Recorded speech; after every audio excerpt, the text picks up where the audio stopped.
In an Adobe Connect session, hosts have the most privileges. They control the layout, control who the presenters are, who the participants are, and the guests that are allowed to enter. You'll also notice that they have the full functionality available to them, whereas presenters and participants have got much less tools to choose from. In short, hosts manage rooms. The end.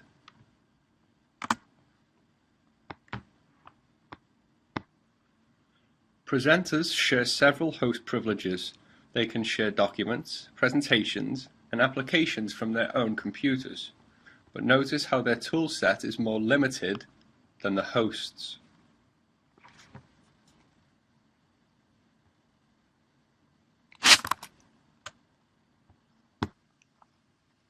Participants are able to communicate via chat, use emoticons to raise their hand or express opinions,